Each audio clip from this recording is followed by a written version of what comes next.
ఇంట్లో నోట్ల కట్టల వ్యవహారంతో అభిశంసన ముప్పు ఎదుర్కొంటున్న జస్టిస్ యశ్వంత్ వర్మ కేసులో సుప్రీంకోర్టు సీరియస్గా స్పందించింది. జస్టిస్ యశ్వంత్ వర్మపై ఎఫ్ఐఆర్ నమోదు చేసేలా ఆదేశాలు జారీ చేయాలంటూ దాఖలైన పిటిషన్ను తోసిపుచ్చింది.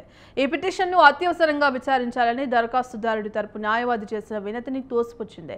ఈ సందర్భంగా జస్టిస్ యశ్వంత్ వర్మ అంటూ సంబోధించిన లాయర్పై సుప్రీంకోర్టు ధర్మాసనం ఆగ్రహం వ్యక్తం చేసింది.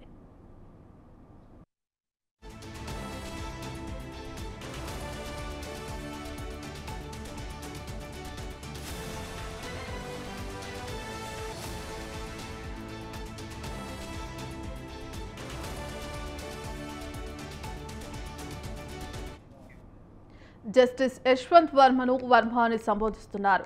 ఆయన స్నేహితుడా అని సీజే జస్టిస్ బిఆర్ గవాయ్ ప్రశ్నించారు. జస్టిస్ వర్మ ఇప్పటికీ న్యాయమూర్తేనని గుర్తు చేశారు.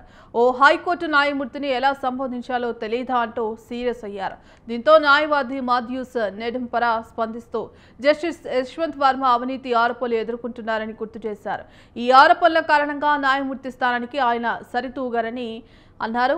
ఈ వివరణతో సీజే జస్టిస్ బిఆర్ గవాయ్ మరింతగా సీరియస్గా స్పందించారు. తమకు న్యాయ సూత్రాలు బోధించే ప్రయత్నం చేయొద్దని హెచ్చరించారు.